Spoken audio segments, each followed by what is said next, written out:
Tô azarado. Só porque eu cheguei, porque eu gosto, não tá tendo, mas os meninos falam que eles brincam, já brincaram ali várias vezes. Vamos falar do Cruzeiro. Os crias da Toca estão na final do Campeonato Brasileiro Sub-20. O Cruzeiro venceu o Fortaleza por 3-0 ontem no Independência. Vamos dar uma olhada nos gols? Essa meninada pode ser aproveitada. Bom público, né? Kaique Queijo fez 1-0 pro Cruzeiro e o Tevez fez o segundo. Esses dois jogadores subiram pro profissional. Já estão trabalhando em cima, né? Acho que o Seabra vai poder observá-los. Ryan Lelis fez o terceiro, final 3-0, Cruzeiro... São os três principais atacantes, se a gente for olhar. Esses três meninos são os que estão despontando. Sabe o que me tranquiliza com o Cruzeiro em relação ao aproveitamento da base? O Seabra conhece esses caras, ele trabalhou com esses caras na copinha, ele conhece essa geração, então ele sabe fazer avaliação. E aí é o último passo. Você subir do 20 pro principal, você precisa treinar bem no principal para ter a chance em campo. Vamos ver se eles vão dar esse passo final. A final vai ser contra o Palmeiras. Henrique, o Esporte está de volta agora pra gente falar do Matheus Henrique. Chegou esse ano no Cruzeiro e já tem feito seus golzinhos, viu? Ao todo são 3. Jogar na Europa e o futevôlei tem ajudado ele nessa missão. 5 estrelas no peito e um sorrisão no rosto. Pelo pouco tempo que eu tô aqui, poucos jogos, mas assim, já conquistando a minha posição dentro do time, o carinho da torcida, do pessoal do clube. Eu acho assim que tá sendo um começo maravilhoso. Matheus Henrique estreou pelo Cruzeiro há 2 meses e logo se firmou no time titular. Em 12 partidas, tem 3 gols. O último, na vitória sobre o Atlético Goianiense, no Mineirão lotado. Cabuloso! Mineirão ali cheio, tu vê o estádio... dá o friozinho, né? O arrepio, aquela sensação boa. Sensação boa e às vezes rara para quem joga no meio de campo. No Grêmio, eu era um jogador mais de posse de bola, né? E quando eu vou pra Itália, meu treinador falou, aqui tu não vai ser primeiro volante. Falou, você tem qualidade, você tem capacidade técnica, né? Finaliza bem. Falou comigo que você vai jogar na frente. E lá foi que eu desenvolvi essa vontade de fazer gol, de estar na área, de ter presença, porque ele me cobrava muito. Agora, o que chamou a atenção nesse último gol é que foi de cabeça, que também não é tão comum para um jogador da altura dele. Tem quanto de altura, Matheus? Eu tenho 1,74. 1,74. Não é baixinho, mas para jogador né? É verdade. Nada que impeça as investidas pelo alto. Cruzamento, desvio, toque de cabeça do pequenino Matheus Henrique. No Sassuolo, se eu não me engano, eu fiz 4 gols de cabeça. Dos 8 que eu tive, metade foram de cabeça. No Grêmio eu já tinha feito 2 de cabeça. Um dos gols pelo clube italiano, inclusive, foi muito parecido com o que ele fez em cima do Atlético Goianiense. Igualzinho. Muito igual. Até o jeito do cruzamento, a cabeçada pro chão, para baixo.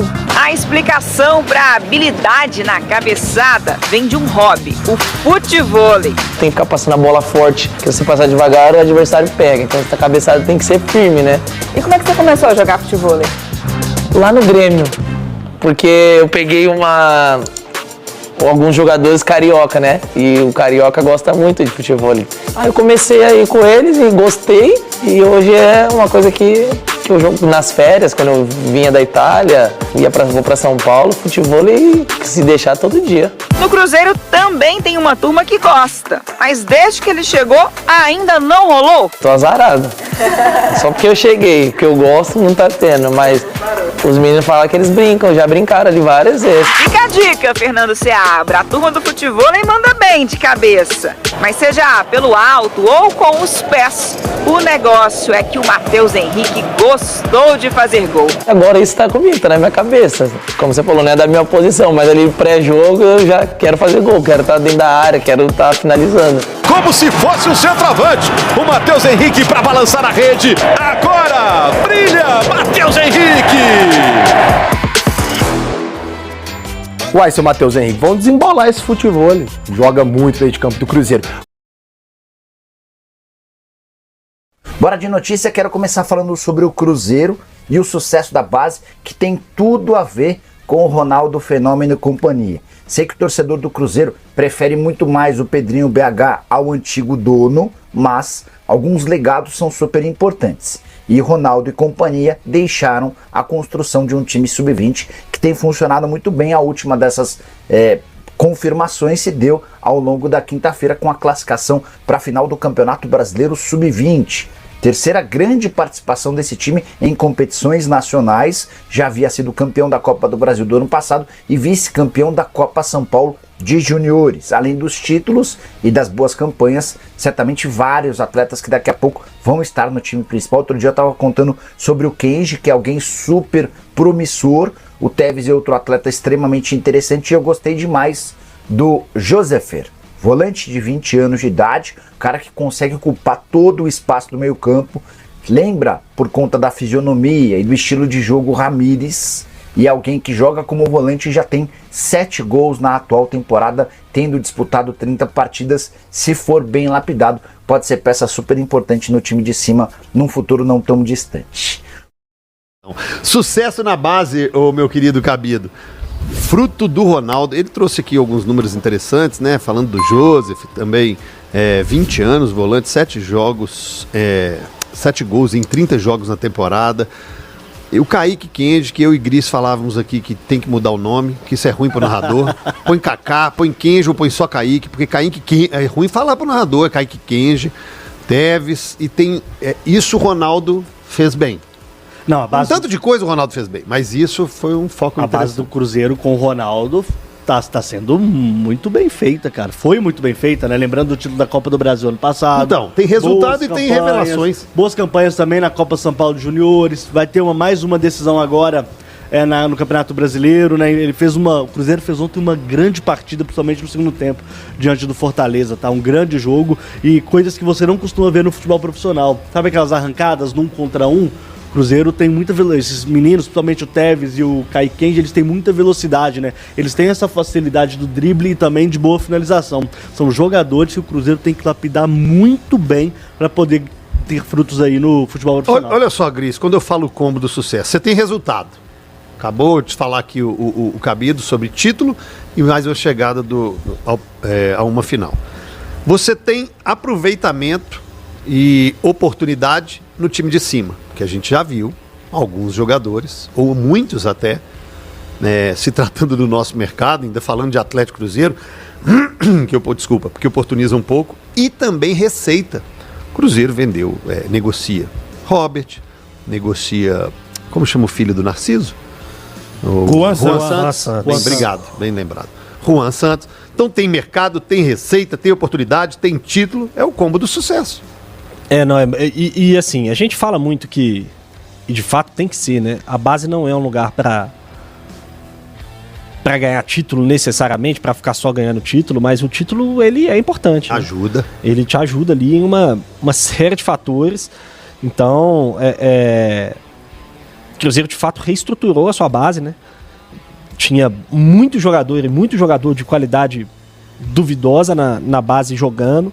O Cruzeiro deu uma reestruturada nesse sentido e de fato vai começando a colher frutos, né? Pois é. Vem tendo trabalhos, resultados bem consistentes aí no Sub-20, no Sub-17, e isso é de fato um mérito grande da última gestão. E eu confesso que num tempo até menor do que eu imaginava. Imaginava algo um pouco mais a médio prazo, longo. O Nicola citou o Joseph, que tá longe de ser o jogador que mais me chama a atenção tecnicamente nesse time do Cruzeiro, mas eu acho, cara, a transformação do Joseph é um negócio maluco, assim, maluco. O Joseph, ele jogou no profissional do Cruzeiro em 2022. Ele estreou como profissional no Cruzeiro em 2022, na Série B ainda.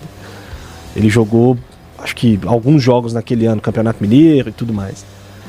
Cara, o Joseph era um ponta-direita, jogador franzino, assim, de velocidade e tudo. Hoje ele é um volante, cara. Ele era ponta? Ele era um ponta-direita. Ele era ponta. E hoje ele é um volante de boa capacidade de defender, de marcação e tudo, um jogador técnico de bola. Ele era um ponta de velocidade. Ele se transformou, cara, em 1 ano e meio, 2 anos, de uma forma impressionante, de fato. Me chama muito a atenção o Joseph. Ele chegou a jogar como lateral na Copa São Paulo. Lembro como lateral direito, e aí agora tá jogando como volante por dentro já há algum tempo. Legal. E jogando bem. Bora lá falar do Cruzeirão. Cruzeiro que entra em campo no domingo para encarar o São Paulo. São Paulo que ontem foi eliminado da Copa do Brasil, o time correu muito, está desgastado e quem sabe até o Zubeldia colocando em um time reserva no final de semana, mas aí já é problema do São Paulo, porque o Cruzeiro vai com o que tem de melhor para encarar aí o tricolor, afinal de contas teremos um Mineirão muito cheio, mais de 40 mil ingressos já vendidos para os torcedores do Cruzeiro, de um total de 50 mil, né, a carga total de 50 mil, e claro, já existem setores esgotados. E você que ainda não comprou o seu ingresso, é só entrar em ingresso.cruzeiro.com.br e garantir o seu, tá? Antes de falarmos aí do Cruzeiro, provável escalação, a gente não pode deixar de falar dos crias da Toca, que ontem não deram a menor chance para o Fortaleza e garantiram vaga na final do Campeonato Brasileiro Sub-20. O Cruzeiro vai encarar aí o Palmeiras em 2 jogos, tá? Ao contrário da semifinal, que foi jogo único, onde o Cruzeiro ontem no Independência enfiou 3-0 para cima do Fortaleza, com gols de Kaique Kenji, Teves e Rayan. Inclusive, ontem tivemos a presença de toda a diretoria do Cruzeiro, né, da base, do time principal, Alexandre Matos, Edu Draceno, Pedro Júnior, todo mundo acompanhando, até o técnico Fernando Seabra apareceu no Independência para acompanhar aí essa vitória da base do Cruzeiro. Bom, a base venceu, fez a parte dele, agora o profissional precisa fazer o mesmo nesse final de semana. Não esqueça de inscrever-se no canal e deixar o seu like no vídeo e ativar o sininho, para não perder nenhuma novidade do Cruzeiro.